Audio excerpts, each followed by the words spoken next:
우리가 세상을 살아가는 삶의 모습을 보면은요,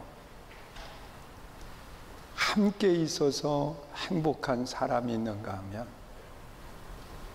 함께 있어서 불행해지는 그런 사람들도 있습니다. 우리 모두가 함께해서 행복한 분들이 될 수 있기를 주의 이름으로 축원합니다. 우리가 예수님을 믿는다라고 말하면 우리는 누구와 함께 하느냐? 하나님과 함께하는 사람들이에요. 그런데 하나님은 과연 내 삶에 행복을 주시는 분일까? 아니면 행복을 거두어 가시는 분일까? 우리 한번 생각해 봐요. 하나님이 나와 함께 하셔서 내 삶에 행복이 있는 아름다운 모습이 되겠느냐는 것.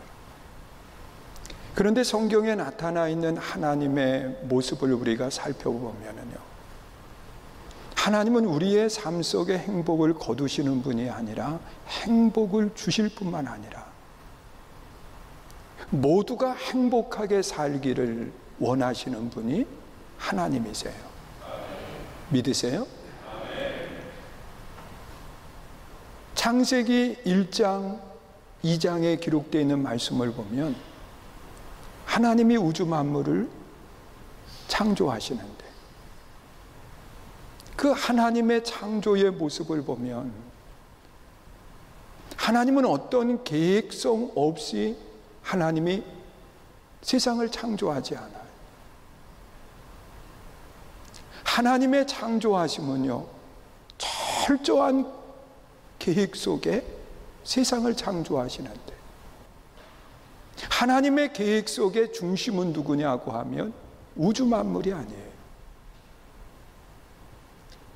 하나님의 창조의 중심은 사람에게 있어요. 그래서 이 우주 만물을 누구를 중심으로 누구를 위해서 만드시냐고 하면 사람을 위해서 만드는 거예요. 그러면서 하나님의 형상대로 사람을 지으시고 난 뒤에 아담과 하와에게 하나님이 약속하신 말씀은 뭐냐? 정복하고 다스리는 거예요. 하나님이 창조하신 최고의 작품, 하나님이 보시기에 심히 좋은 모든 세상을 하나님께서 사람들로 하여금 정복하고 다스릴 수 있도록, 그 기쁨과 그 행복을 누릴 수 있도록 하나님은 모든 걸 사람에게 주시는 거예요.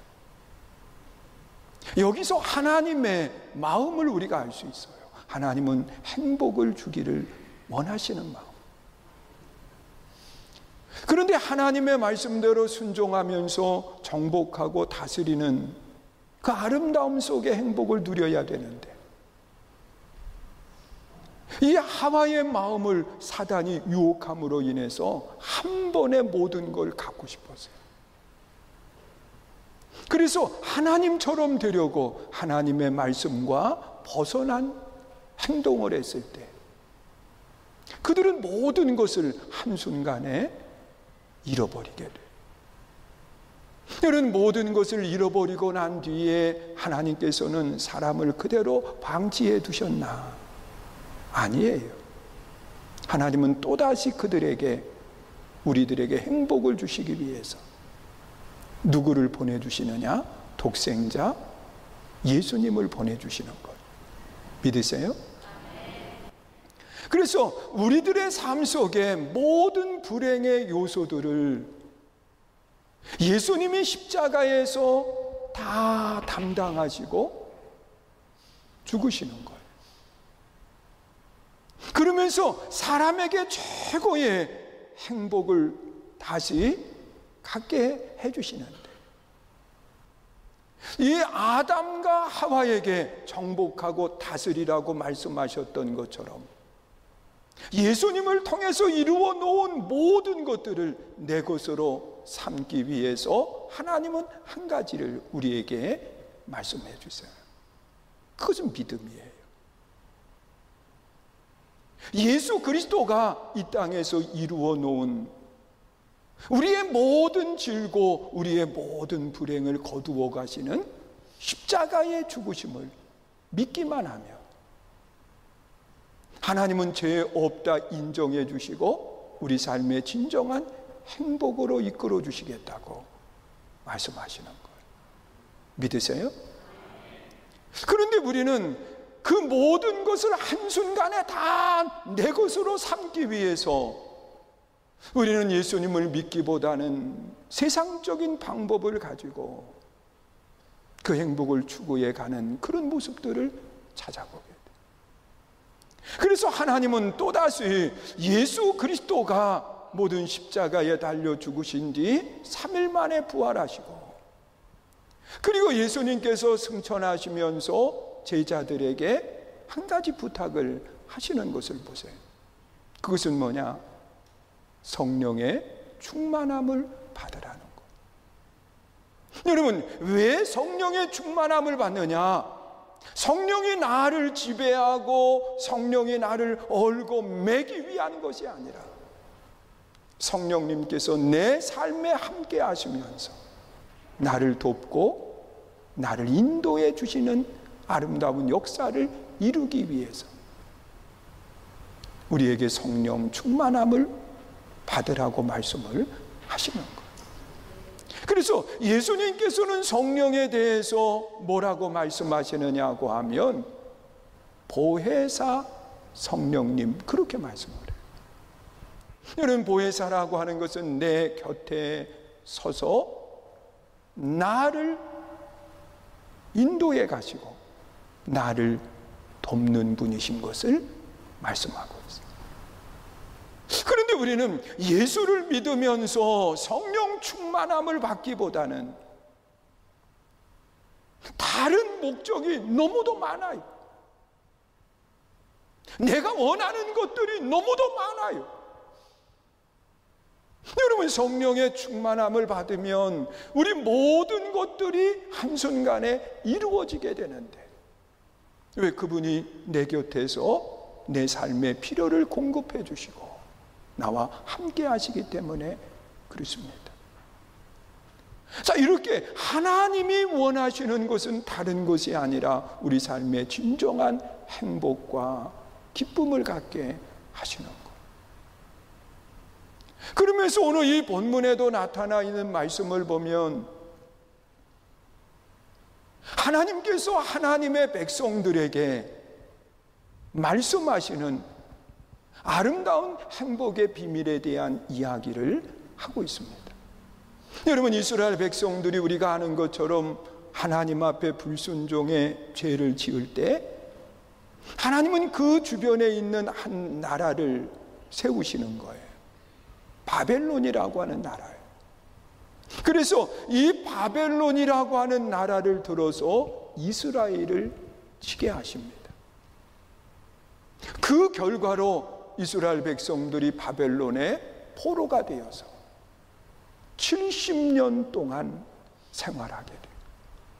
여러분, 70년이라고 하면 그 당시에는 두 세대를 이야기하고 있습니다. 한 세대가 지나고 새로운 세대가 나오고, 그리고 그들도 이제 많은 삶을 살고 난 뒤에 하나님께서는 그 이스라엘 백성들이 스스로 나라를 독립할 수 없기 때문에 이 바사의 고레스를 들어서 바벨론을 정복하게 하시는 거예요. 그리고 이 바사의 고레스의 마음을 하나님이 감동시키셔서 하나님의 백성들을 다시 본국으로 돌려보내는 일을 하게 됩니다. 그래서 이 바사의 고레스 왕이 이 하나님의 백성들을 돌려보낼 때 수룹바벨을 중심으로 해서 한 그룹이 이스라엘 본국으로 돌아와요. 그리고 무너진 성전을 새롭게 세우게 되는 겁니다. 그리고 또다시 세월이 지난 뒤에 그 느헤미야라고 하는 사람이 이스라엘에 대한 이야기를 그 동생 하나니로부터 듣게 됩니다. 그런데 이 성벽은 불타고 그리고 무너져 버렸다는 거예요. 그래서 하나님의 백성들이 농사를 짓고 땀 흘려 일을 해서 소출을 거둘 때가 되면 그 주변에 국가들, 도적들이 들어와서 모든 걸 빼앗아가는 거예요. 그러니 그들의 삶이 참 참혹하고 비참한 거예요. 여러분 생각해 봐요. 우리가 땀을 흘려서 월급을 받을 때가 되면 그 월급을 거둬가는 사람이 있다고 생각을 해봐요. 빼앗아가는 사람이 있다. 그러면 그 삶이 처음에는 한두 달은 견딜 수 있을지 모르지만 참 참혹한 생활을 살게 되는 거예요. 그렇다고 빼앗길 거니까 일을 하지 말자. 그러면 그 삶은 포기되는 삶인 거예요. 그래서 또다시 일을 해요. 그래도 소망이 없어요. 그것이 이스라엘의 모습인 거예요. 자, 이런 이야기를 듣고 난 뒤에 느헤미야가 하나님 앞에 금식하며 기도하고, 그리고 느헤미야를 중심으로 한 그룹이 다시 이제 이스라엘로 돌아오게 됩니다. 그래서 무너진 성벽을 다시 세우게 되는데 52일 동안 성벽을 세우게 돼요. 많은 고난이 있었어요. 많은 어려움이 있었어요. 그러나 그 모든 고난을 다 견디고 무너진 성벽을 재건하고 난 뒤에 이제 느헤미야는 다시 돌아가야 되는 상황이 되었어요. 자, 그랬을 때 느헤미야는 자신의 동생 하나니와 그리고 또 한 사람 하나냐라고 하는 사람을 세워서 그 성을 관리하게. 그런데 이들은 어떤 역할을 감당하고 이들은 어떤 사람이었었느냐? 이것은 오늘 우리들의 삶에 진정한 행복을 지키고 행복을 이루어가는 아름다운 삶이 되어야 되는데 어떤 모습을 가져야 될까? 우리는 그 하나냐와 하나니를 통해서 어떤 모습을 갖추어야 되고 무엇을 해야 될지를 찾을 수 있어요. 먼저 이 두 사람의 모습을 오늘 본문에서 무엇이라고 이야기하느냐? 2절 말씀에 보면 그렇게 말씀을 하고 있어요. 읽습니다. 시작. 내 아우 하나니와 영문에 가는 하나냐가 함께 예루살렘을 다스리게 하였는데 하나냐는 충성스러운 사람이요 하나님을 경외함이 무리 중에서 뛰어난 사람이다. 여러분, 하나님을 경외하는 사람일 뿐만 아니라 이들을 가리켜서 뭐라고 이야기하느냐? 충성스러운 사람이다. 그렇게 이야기해요.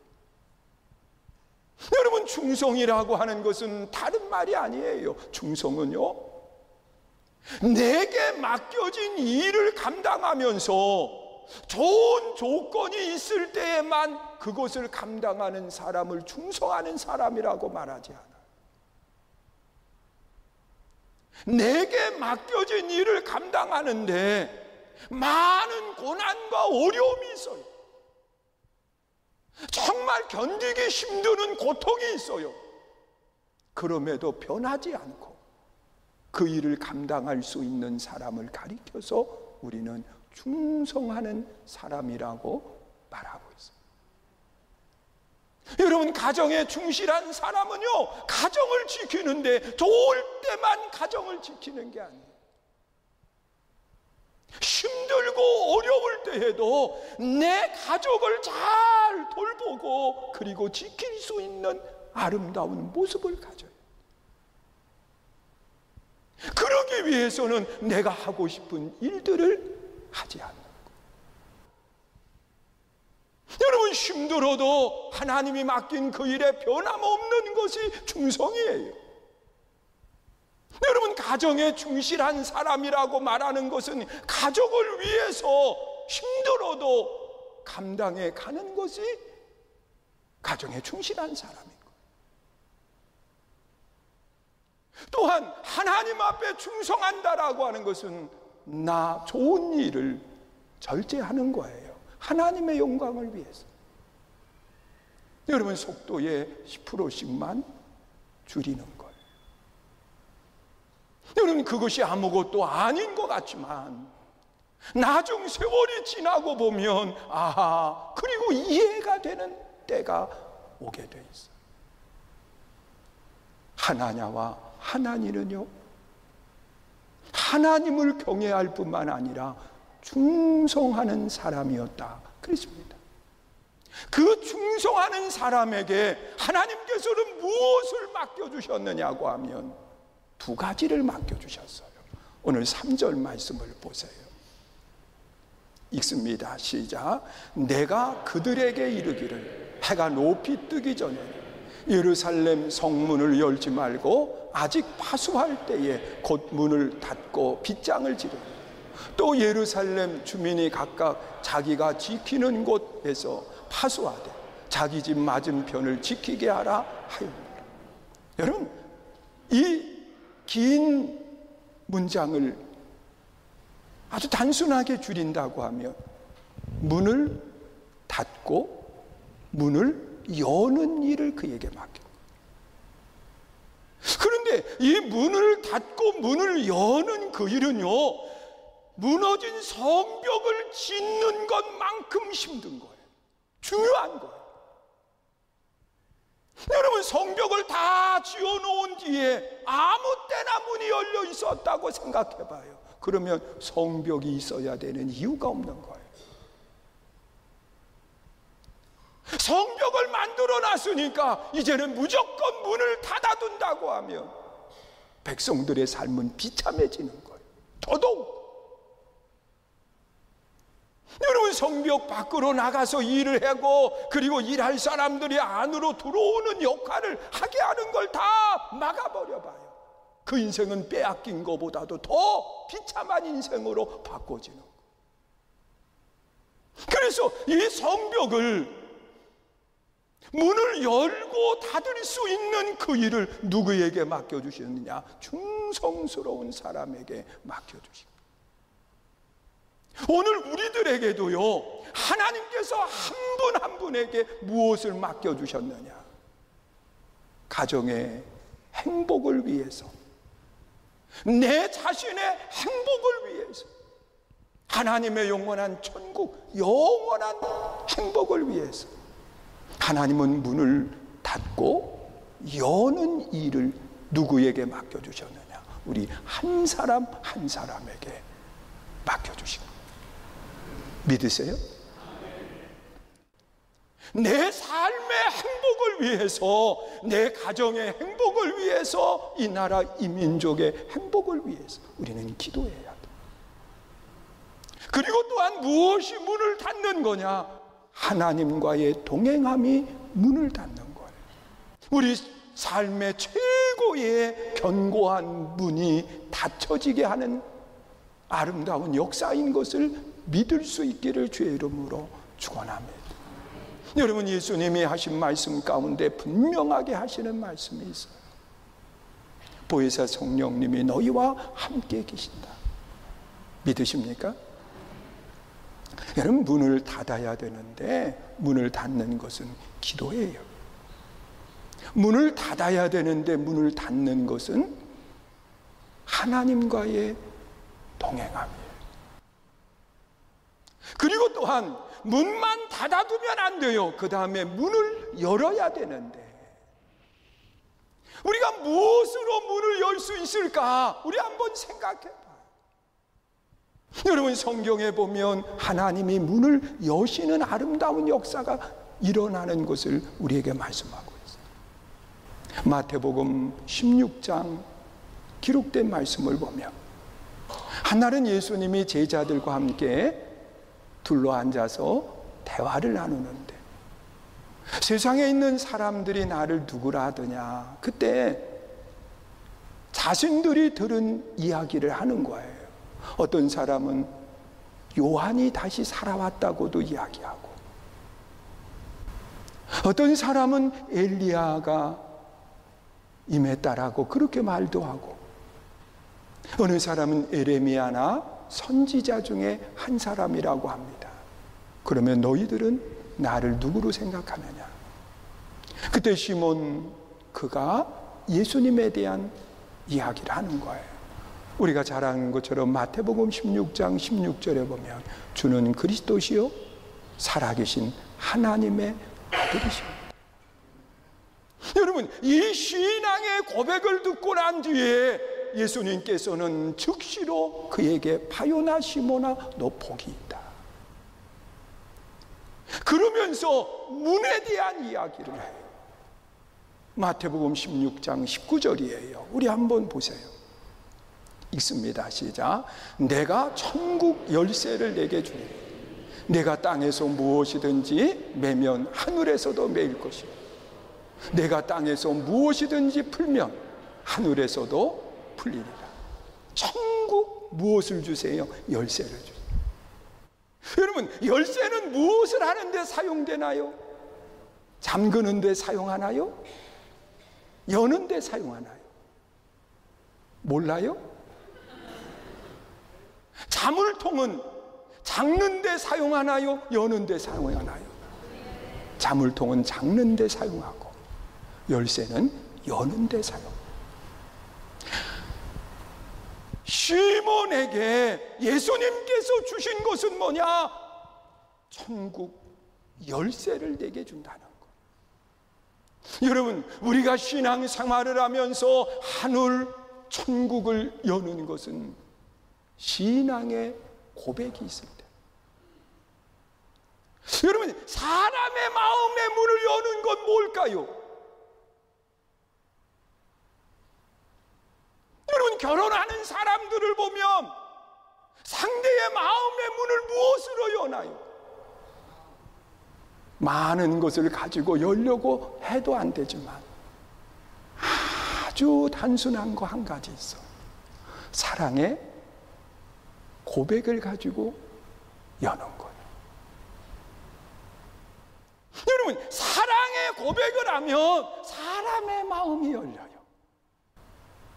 믿으세요? 여러분, 내 삶의 문도, 내 스스로의 문은 무엇으로 열까? 그것도 고백으로 열어요.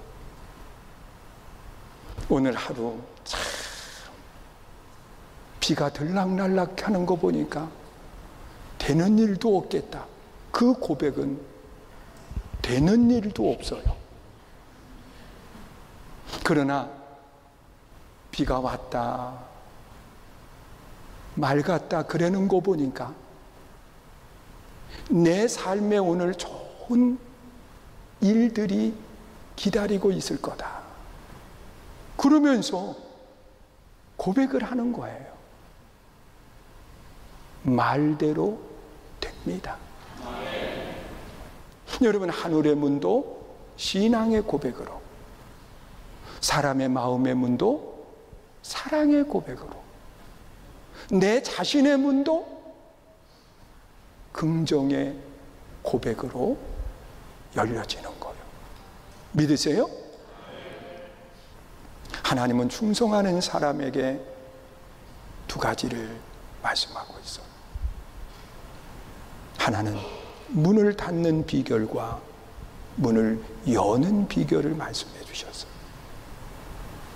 우리는 기도로 문을 닫고 또한 하나님과 동행함으로 악한 영이 들어오지 못하도록 문을 닫아야 돼요. 믿으십니까? 그리고 또한 우리는 문을 열 줄 알아야 돼요. 우리가 신앙생활 속에 무엇으로 문을 여느냐? 신앙의 고백으로 여는 거예요. 사랑의 고백으로 여는 거예요. 여러분, 나를 향한 긍정의 고백으로 문을 열어야 돼요. 또한 우리는 무엇을 통해서 문을 열 수 있느냐? 감사를 통해서 문을 여는 거예요. 그리고 우리는 무엇으로 문을 여느냐?